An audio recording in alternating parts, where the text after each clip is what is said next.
E aí pessoal, tudo bom? Hoje eu vou falar de um livro que é bem interessante, que é o Essencialismo, de Greg McKeown. Eu já fiz o resumo do Sem Esforço, que é a continuação desse livro, e hoje eu vou falar desse livro da forma mais essencialista possível. Então vou ir direto ao ponto e trazer para vocês 4 grandes informações que esse livro tem, e eu vou mostrar direto no resumo. Então vamos lá. O Greg, ele é um palestrante, podcaster, faz cursos sobre liderança, sobre essencialismo, tem mestrado em Stanford e doutorado em Cambridge, e ele escreveu esse livro, Essencialismo, a disciplinada busca por menos. Mas eu já vou dar uma explicação aqui de início, que é: essencialismo não é minimalismo. Essencialismo, ele pode até parecer algo próximo a minimalismo, mas ele não tem nada a ver com minimalismo. O essencialismo, na verdade, procura identificar o que é essencial para você. Então ele faz essa pergunta, né? O que é realmente essencial para você? E essencialismo pode ser: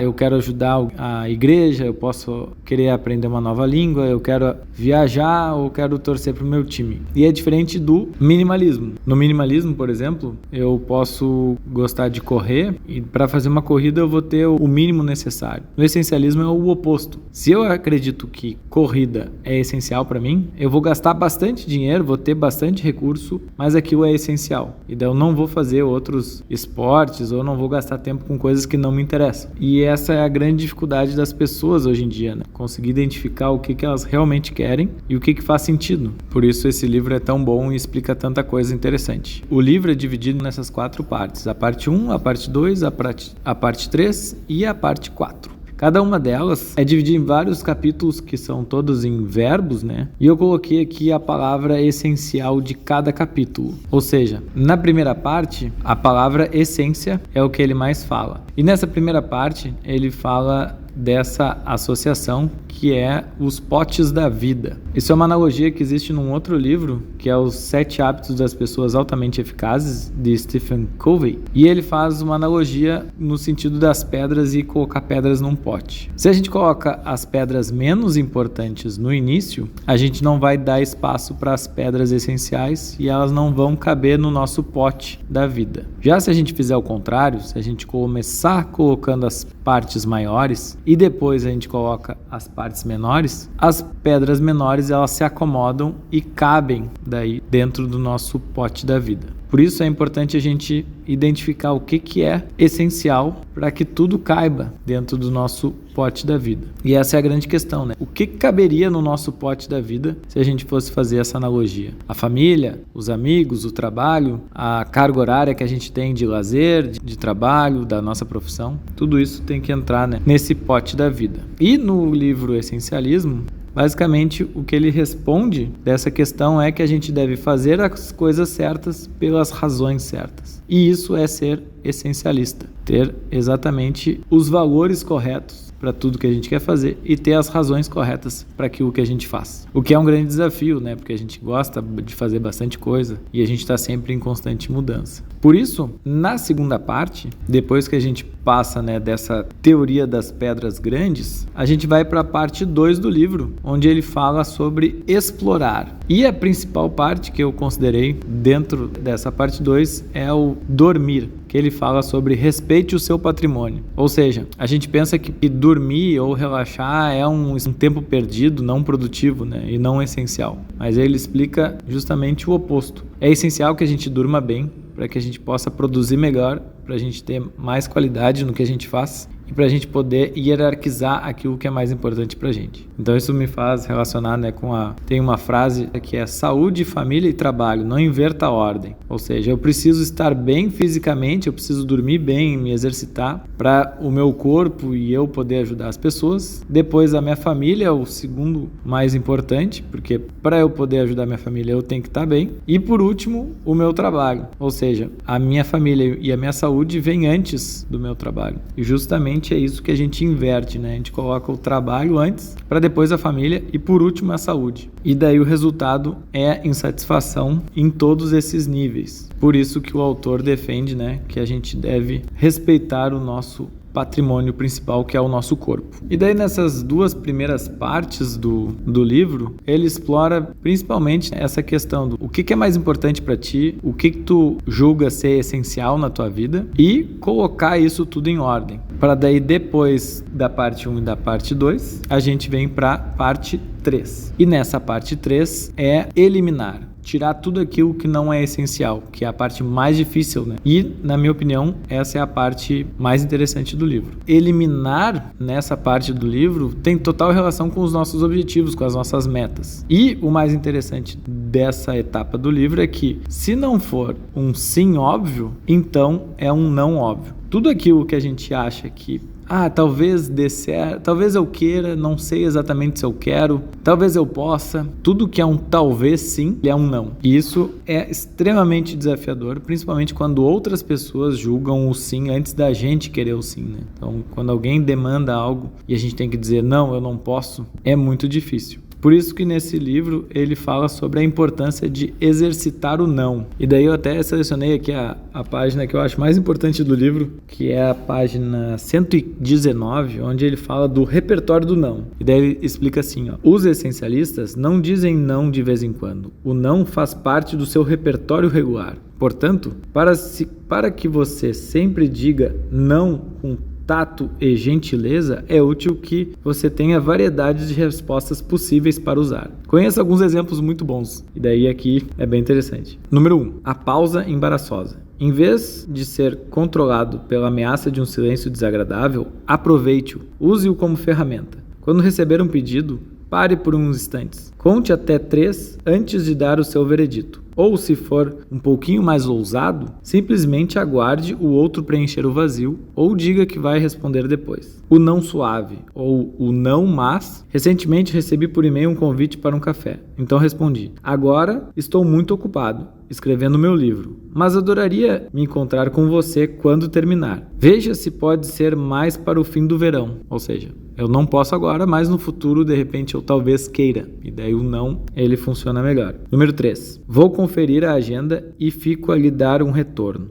Aí ele fala: uma líder que eu conheço percebeu que todo o seu tempo era consumido pelos outros, o dia inteiro. Uma não essencialista clássica. Ela era competente, inteligente e incapaz de dizer não. E, em consequência, logo virou aquela pessoa a quem todos recorriam. Em pouco tempo, se sentiu sobrecarregada de tantos compromissos. Mas tudo mudou quando ela aprendeu a tal frase sobre conferir na agenda. Era a simples ação que dava tempo para ela refletir e, por fim, responder que, infelizmente, não tinha tempo disponível. Ela conseguiu recuperar o controle das decisões em vez de ser empurrada para dizer sim a tudo que lhe pediam. Então, é muito importante dizer: vou ver na minha agenda e te retorno, mas acredito que eu não vou ter condições de te atender nesse momento.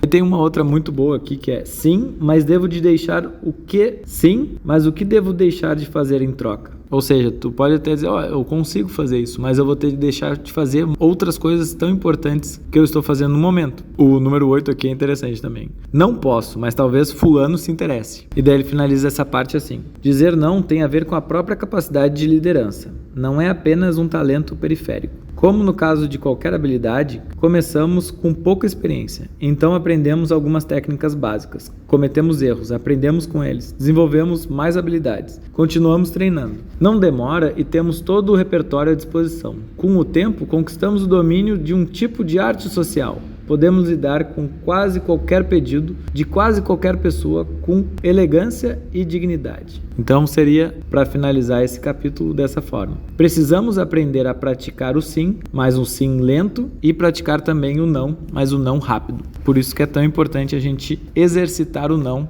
para não ficar constrangido na hora de dar uma negativa a alguém. E depois da parte 3, onde ele fala sobre o sim óbvio e o não óbvio, a gente tem a quarta parte, que é a execução de todos esses princípios de essencialismo. Então a palavra-chave dessa parte 4 é executar. E no executar existe prevenir, subtrair, avançar, fluir, focalizar e ser. E nesse aqui, na parte 4, eu trouxe o subcapítulo que é o fluir, que na minha opinião é o mais importante, mas é que para eu poder ter um pensamento essencialista, eu preciso ter uma rotina necessária e uma rotina essencialista também. Então o poder da rotina certa é fundamental. E ele traz daí no livro uma citação do Mihaly Mihaly, que é um psicólogo, autor do livro Flow, onde ele fala que pessoas muito criativas usam rotinas rígidas para liberar a mente. Ou seja, quanto mais eu tiver uma rotina bem estruturada, que eu tenha a clareza sobre o que eu estou fazendo, mais fluido e mais criativo vai ser o meu trabalho. Por isso,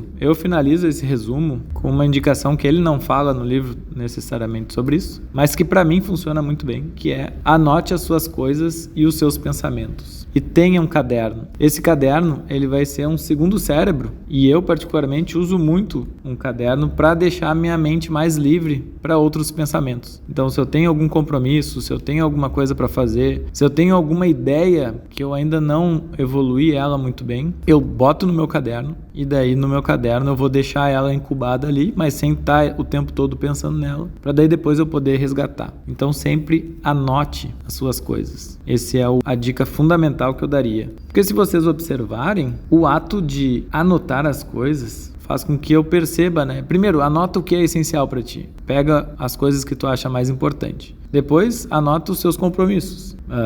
Anuais, mensais, diários, e vê se encaixa nessas prioridades que tu elencou. E daí tu vai perceber que todas essas partes do livro, elas se encaixam se a gente tem uma visualização clara do que é essencial para nós. E é por isso também que eu acho esse livro um dos livros mais interessantes que eu fiz resumo, certo? Espero que esse resumo seja bem útil para ti. Eu coloquei o mínimo do mínimo, né? O mais essencial possível do livro. Então, cada capítulo é uma ação, uma palavra. Então, parte 1 é essências, parte 2 é explorar, parte 3 eliminar, parte 4 é executar. E no final do livro, ele tem um desafio que se chama os 21 dias de essencialismo, onde durante 21 dias tu vai praticar o que esse livro recomenda. Mas basicamente é colocar em ordem aquilo que é mais essencial para ti, tanto de relacionamento, quanto de trabalho, quanto de saúde, para que o teu dia possa render e para que tu possa fazer tudo aquilo que tu deseja. Fiz uma associação daí aqui com